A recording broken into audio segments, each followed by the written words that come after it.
안녕하세요. JD 부장구세의 소장 조던입니다. 오늘은 이제 나스닥 상승만 남았나 라는 주제로 말씀드리도록 하겠습니다. 2023년 7월 14일 금요일 시작입니다. 작은 돈 투자는 그냥 하시고 큰 돈 굴릴 때는 정확한 최신 버전 매뉴얼로 투자하시기 바랍니다. JD 부장구소 유튜브 멤버십은 영상 및 링크를 타고 가입하시면 됩니다. 뉴욕 마켓워치 PPI의 금리 인상 사이클 종료 기대에 주식, 채권 올라가고 달러 떨어졌다라는 기사가 있는데요. 어제 나스닥은 1.58%, S&P 500 지수는 0.85%, 다우존스 지수는 0.14% 오르면서 3대 지수 모두 상승했습니다. 메인 이슈입니다. 이제 나스닥 상승만 남았나? 어제 나스닥이 상승한 것은 CPI에 이어 PPI마저 떨어지면서 금리에 대한 부담이 없어졌기 때문입니다. CPI가 3.1을 예상했는데 3.0이 나왔죠. 그러면서 서프라이즈하게 시장에 충격을 줬습니다. 이렇게 떨어진 이유는 작년 동기 대비로 CPI를 측정하기 때문인데요. 작년 6월 CPI가 9.1%로 CPI 사상 가장 높았기 때문입니다. 그러니 서프라이즈하게 떨어진 것은 지나가 보면 당연하게 보입니다. 그래서 다음 달에는 오히려 CPI가 3점대 중반까지 오를 것이란 예상이 있습니다. 이제 물가가 떨어지기 시작했으니 연준의 금리 인상은 7월에 한 번 올리고 끝날 것으로 보입니다. 연준 위원의 매파적 발언으로 달러원 환율이 1,300원을 넘어 크게 올랐었는데 지금은 1,270원대로 크게 떨어졌습니다. 그에 반해 4%가 넘던 10년물 국채 수익률은 3.75%까지 떨어지며 미국채 가격이 크게 오르고 있는 중입니다.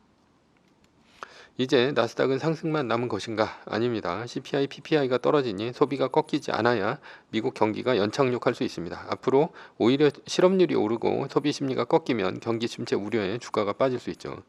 어제는 임금 상승 둔화와 실업률 둔화가 같이 나타났습니다.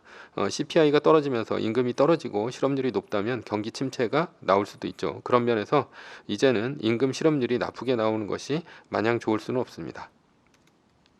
이제 실적 시즌입니다. 이번 실적 시즌에는 주식별로 차별화가 될 것으로 보입니다. 이번 실적 시즌엔 엔비디아가 관건이죠. 지난번 가이던스를 50% 넘게 상향한 만큼 지켜졌는지 여부와 앞으로 가이던스를 어떻게 제시할지의 여부가 이번 실적의 분수령입니다. 엔비디아의 GPU는 앞으로 더 잘 팔릴 것으로 보이는데요. 일론 머스크가 X.AI를 본격적으로 출범하면서 AI 경쟁에 더 불을 붙일 것이고 미국 이외에도 중국이나 한국을 비롯한 신흥국들이 AI 개발을 하려는 수요는 충분해 보입니다. 전체적인 분위기는 금리가 꺾이는 추세인 만큼 나스닥의 빅테크뿐 아니라 그동안 소외되었던 종목들도 동반해서 상승할 것으로 보입니다. 결론입니다. 연준이 그 어려운 연착륙을 해냈으면 좋겠습니다.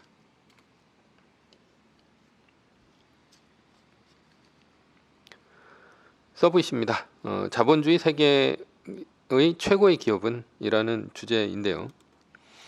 철학자 발터 베냐민은 자본주의를 종교적 외피를 입은 자본주의라 했습니다. 이 말은 자본주의는 종교와 같다는 얘기입니다. 잘 생각해 보겠습니다. 자본주의와 종교는 비슷한 점이 한두 가지가 아닙니다. 우리 주변의 백화점을 보겠습니다. 백화점 입구에 들어서면 1층에는 여성 명품촉이 있죠. 백화점은 마치 중세 성당과 같은 아름다움과 엄숙함이 느껴집니다. 화려한 쇼윈도는 스테인드 글라스이고 명품 백과 화장품은 성스러운 조각상이죠. 성당이나 교회 예배는 자본주의로 치면 쇼핑입니다. 예배는 일요일에 열리지만 쇼핑은 매일 할 수 있죠. 신자는 예배를 드리지만 쇼핑객은 쇼핑을 합니다. 신자는 하나님을 찬양하고 경배를 하지만 쇼핑객은 상품을 찬양하고 경배를 드리는 행위로서 상품을 구매를 합니다. 그렇다면 예배를 주도하는 교주는 누구일까요? 대표적인 이가 바로 애플의 스티브 잡스입니다. 애플의 스티브 잡스는 애플교라는 사이비 교단의 교주와 같습니다. 애플의 신제품 발표에는 대표적인 예배 행위입니다. 사이비 교주의 예복은 스티브 잡스의 블랙 터틀넥과 리바이스 501 청바지 그리고 뉴 발란스 회색 운동화입니다. 사이비 교주의 예배는 스티브 잡스의 프리젠테이션입니다. 그리고 스티브 잡스는 신도들을 이 한마디로 감동시킵니다. One more thing. 프레젠테이션이 끝나갈 무렵 새로운 신제품을 발표할 때 스티브 잡스가 신도들에게 하는 말입니다. 이 말이 나오고 신제품이 화면을 가득 메우는 순간 신도들은 박수를 치고 감동의 눈물을 흘리죠. 그리고 신도들은 기꺼이 애플의 신제품을 구매하며 그들의 죄를 씻어냅니다. 이제 교주는 팀 쿡으로 바뀌었습니다. 비전 프로를 발표하기 전 스티브 잡스처럼 프리젠테이션에서 원머싱을 외칩니다. 이러한 사이비 교주의 신도들을 일컫는 말이 있습니다. 애플바죠. 스티브 잡스가 죽었어도 애플이라는 사이비 종교는 아직도 굳건합니다. 미국에서 2023년 1분기 애플의 점유율은 47.7%로 매년 점유율이 늘고 있습니다. 삼성바는 없어도 애플바는 있는 것이죠. 이것이 삼성전자와 애플이 다른 점입니다. 종교를 믿고 따르는 광신도들이 존재하는가 안 하는가가 바로 그 기업의 가치입니다. 이러한 애플의 기업 가치는 2023년 3월 8일 기준으로 애플의 PER은 23.59배인데 삼성전자의 PER은 11.19배로 차이를 나타냅니다. 애플이 삼성전자보다 수익성이 좋고 새로운 제품을 만들어내고 브랜드 파워가 있다고 합니다. 그러나 사실은 애플바라는 광신도가 존재하는가가 PER의 차이가 벌어지게 한 이유입니다. 그렇다면 애플의 광신도들인 애플바에 대해서 알아봅시다. 인간은 사회적 동물입니다. 따라서 인간은 어디엔가 속하려는 습성이 있습니다. 이러한 습성을 군중심리라 합니다. 군중심리는 한 가지를 공유하는 집단의식을 갖게 되는데요. 집단의식은 일종의 최면의식입니다. 이러한 최면의식은 쉽게 전염됩니다. 경찰 총격에 사망한 10대 장례식 프랑스 폭동 연일 격화라는 기사가 있는데요. 우리가 알고 있던 집단의식은 폭동입니다.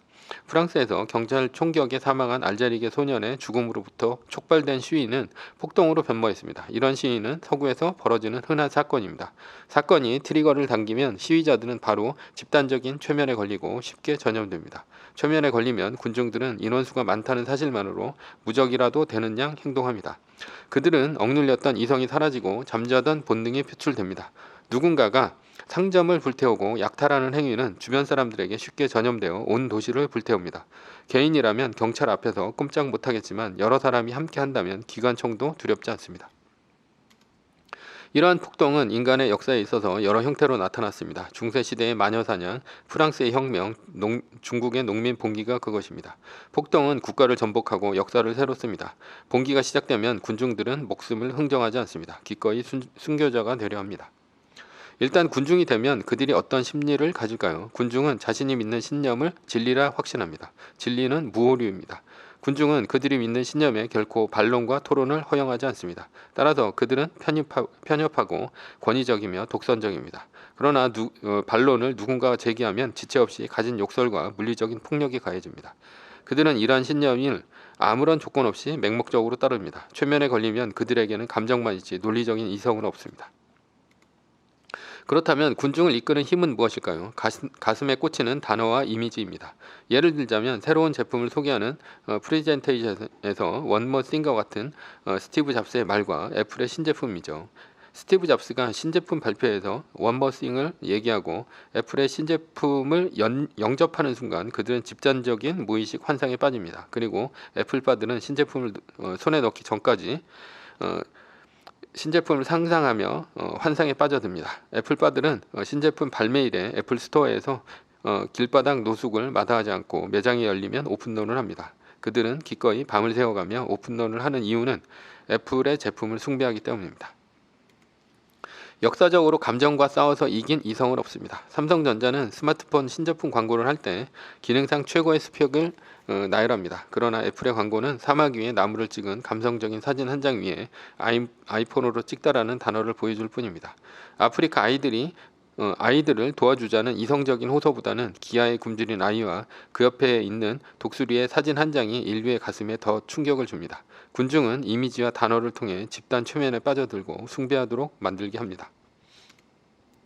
결론입니다. 사람들의 마음에 환상을 심으면 지배자가 됩니다. 사람들의 가슴에 환상을 심는 기업은 무엇이 있을까요?